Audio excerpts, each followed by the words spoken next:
Welcome to Financial Focus, brought to you by Gulf Coast Financial Services founder and CEO, John Kirkendall. John and his team of financial, legal, and tax professionals have been providing North Florida savers and investors sound, comprehensive financial guidance for over 30 years, helping you to achieve important life and planning goals. Be sure to like, subscribe, share, and tune in for more Financial Focus by visiting gulfcoastfinancial.net.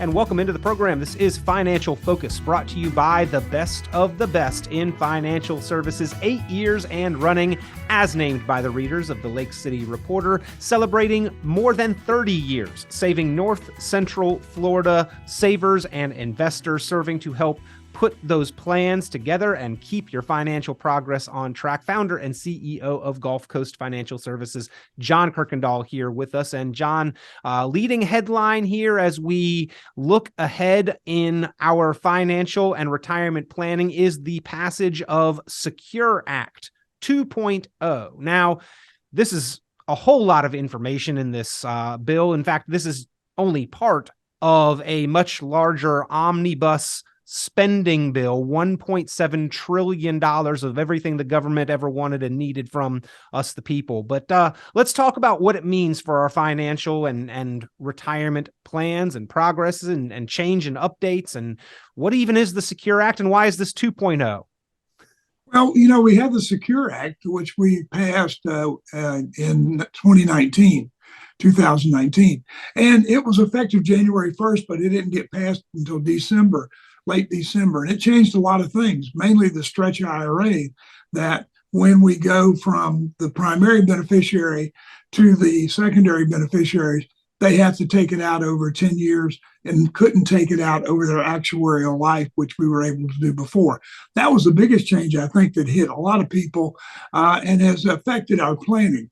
This supposedly is an improvement on that, and it does offer a lot of things. But you could tell, Peter, that it was done very quickly, because if you listen to this, one of the big things is we're going to push back the RMD, required minimum distributions, from the Secure Act made it 72 from 70 and a half.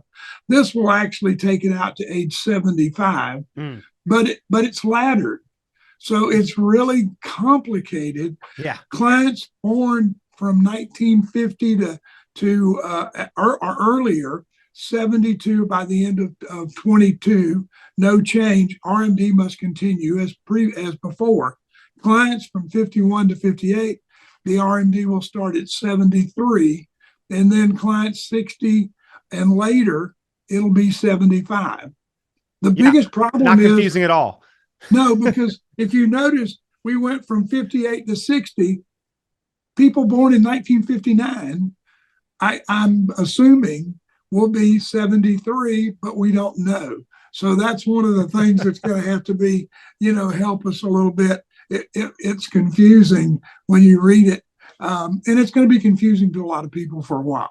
Absolutely. Bottom line, John, for most retirees living off of their retirement accounts, does this make much of a difference this way or that, one way or another? Well, Peter, I got a lot of clients that it would make a difference for, because, right now if you have a client who still had a pension, or if they had large IRAs and we were taking them out, but we weren't taking the minimum, they had other sources of income, rent, whatever, the RMD might push them into a higher Part B premium on Medicare, so that it would enforce the IRMAA. Plus, we have to pay taxes on that money, and it can actually put us in a different tax bracket. So while a lot of our clients don't need the money and they take out their RMD anyway, whether the government required it or not, I do have some clients, myself included, who would not like to take money out of our accounts because we have to pay taxes on it. Okay, so a little bit of reprieve here, a few extra years, but it is tiered and laddered out. So I guess, John, the bottom line here is, A, make sure you are satisfying the government's requirements. The IRS is very, very strict on this one. These are your minimum payments due, your required minimum distributions from your IRA. And two, in order to figure out exactly when and how much you have to take out, maybe consult a qualified financial planning advisor, retirement advisor who can walk you through this, and then make sure you're doing the best things with the dollars that you possibly can after satisfying the IRS and paying that bit of tax. Well, it's amazing to me, Peter, that the IRS has all these problems. We just hired, 80,000 more workers so that we can get caught up. But I guarantee you, if you miss that RMD, which is a 50% penalty on what you were supposed to take out, the IRS will catch that quicker than anything. I mean, I have had several clients who've had annuities held away or something else and didn't inform us. And, they kicked in that RMD, and we've had to actually, almost sell our souls to get the IRS not to charge that 50% penalty. It's a very hefty penalty. Yeah. One of the things that I like about this so far, this bill, from what I understand, is that it does change some Roth things that I think are important. One is that we can now have a Roth option in a simple IRA and in a SEP IRA, which we couldn't before. So I think that's going to be very advantageous to a lot of people, myself included. I would love to be able to put money into a Roth instead of putting it into the regular market. So I think that's important. Also, the Roth accounts in the 401ks and the 403bs, which we've had in the past, are not now subject to required minimum distributions. So if you had a 403b or a 401k that you left it in that particular instrument, you would have to take an RMD out of it if you didn't roll it over into an IRA. So we need to, again, understand the intricacies of our situation, the accounts that are open and available to us, but a few of the, let's say, less common options for retirement savings, but still very valuable to those who can utilize them. SEPs and Simples have a little bit wider range of choice and option for controlling taxes, ultimately, is what this is about. And we know that the IRS loves their pound of flesh, but if we can understand what these provisions allow us to do, we might be able to better control and maybe minimize some of the taxes that would be due in and through retirement. John? That's right. And, the thing about the Roth is it does grow tax-free, and we don't have to do that required minimum distribution on it. It can pass to the next generation. So that's one of the great things about the Roth is that we're paying taxes on the seed, but we're not paying it on the harvest. And so it gives us a lot more options to develop the Roth. The Roth, as you know, hasn't been around for a long time, and we haven't had a lot of options. We just got options a couple of years ago to do Roths and 401ks. Mm-hmm. And so now we're expanding that. And I think that we'll see more Roth options available to people. And if you have a plan where you have a Simple or a SEP, it's one of the things you should consider talking to your employer or talking to your CPA or financial advisor and getting that set up, because the Roth will really make a big difference in your retirement income. All right. So we've got RMDs, graduated, pushed back. Consult with your financial retirement investment professional on exactly how that applies to you, ladies and gentlemen, but make sure you don't miss it. We've got number 2, the option for additional Roth opportunities inside SEPs and Simples, and then not attached to the Secure Act, John, but I know in regular 401ks and in IRAs, we have higher contribution limits this year, yes, as opposed to last year as well. So again, kind of broadening our range of choices and options and what we can do to better prepare ourselves for retirement. I think that increase in the contribution limits, hopefully it's something that a lot of people take advantage of, but definitely an improvement in the ability to prepare better for retirement. Yeah. And also, Peter, I don't know whether you saw it or not, but in the back part of the notes that I've got on the Secure Act, they increased the limits on the qualified longevity annuity contracts, or the QLACs, which we're able to put money into, and it takes it away from the RMD requirements and also takes it out of a retirement account, put it in another classification. They raised that to $200,000 from $100,000, or $400,000 for a couple. So that's a big increase. Okay, fantastic. So it sounds again like several beneficial components.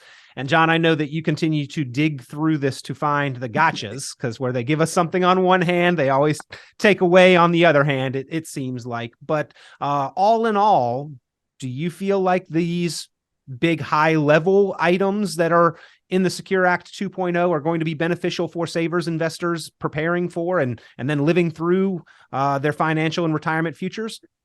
Peter, I think it's going to be a situation where actually this one, while the first Secure Act took away some things that really helped us, I think this has added some things that will really help us. And so what we need to do is we need to be able to interpret this and we need to act on it. It's too complicated for the individual investor or the individual businessman to really sit down and figure out what they can do and what they can't do. So we're going to need a lot of financial advice. We're going to be having seminars and workshops like we did on the original Secure Act, because I think that we need to let all these things that are available, we need to let people know about them and educate them on them, because while one person may not need one part, the catch-up, which is bigger, and also for highly compensated people over 100, I think it's 44,000, they get a bigger catch-up.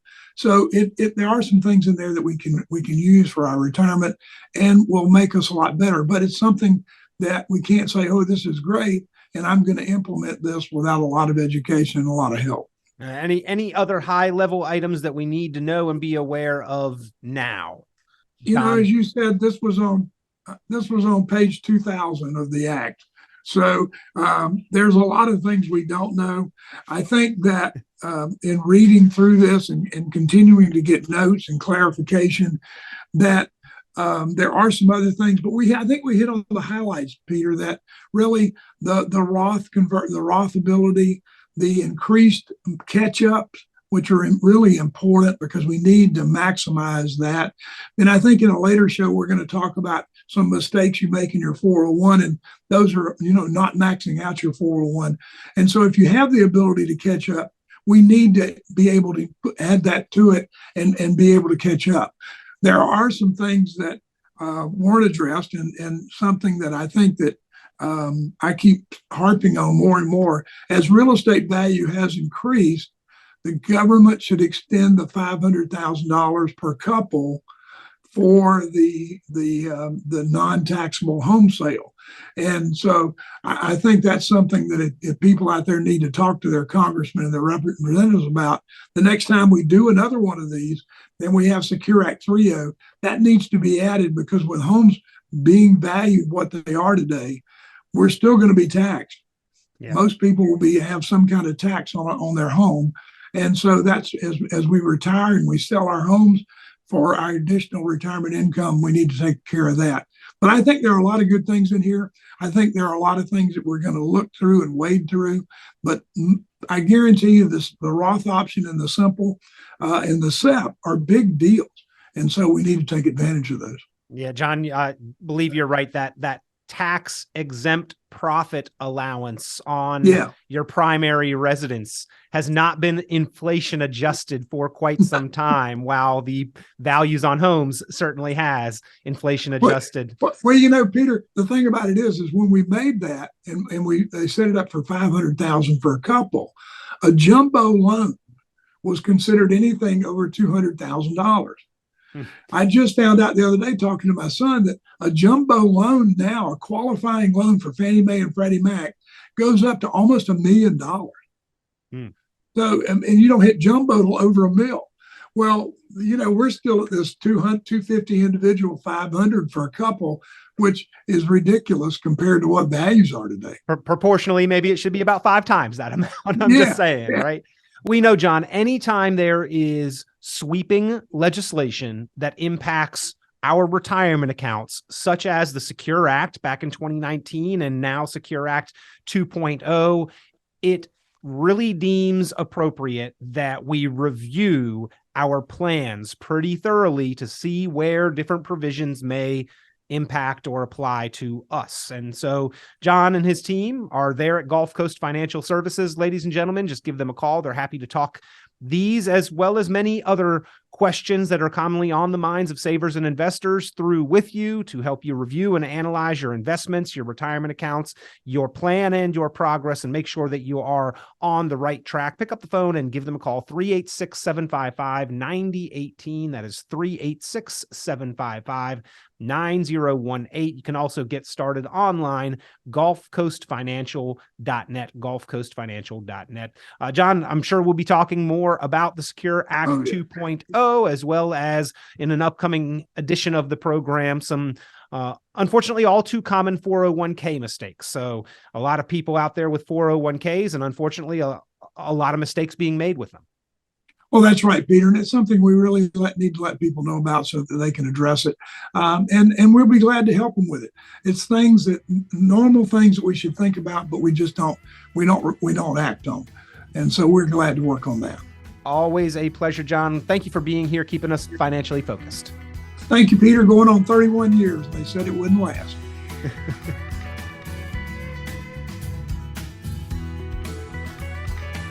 Be sure to like, subscribe, share, and tune in for more financial focus by visiting gulfcoastfinancial.net.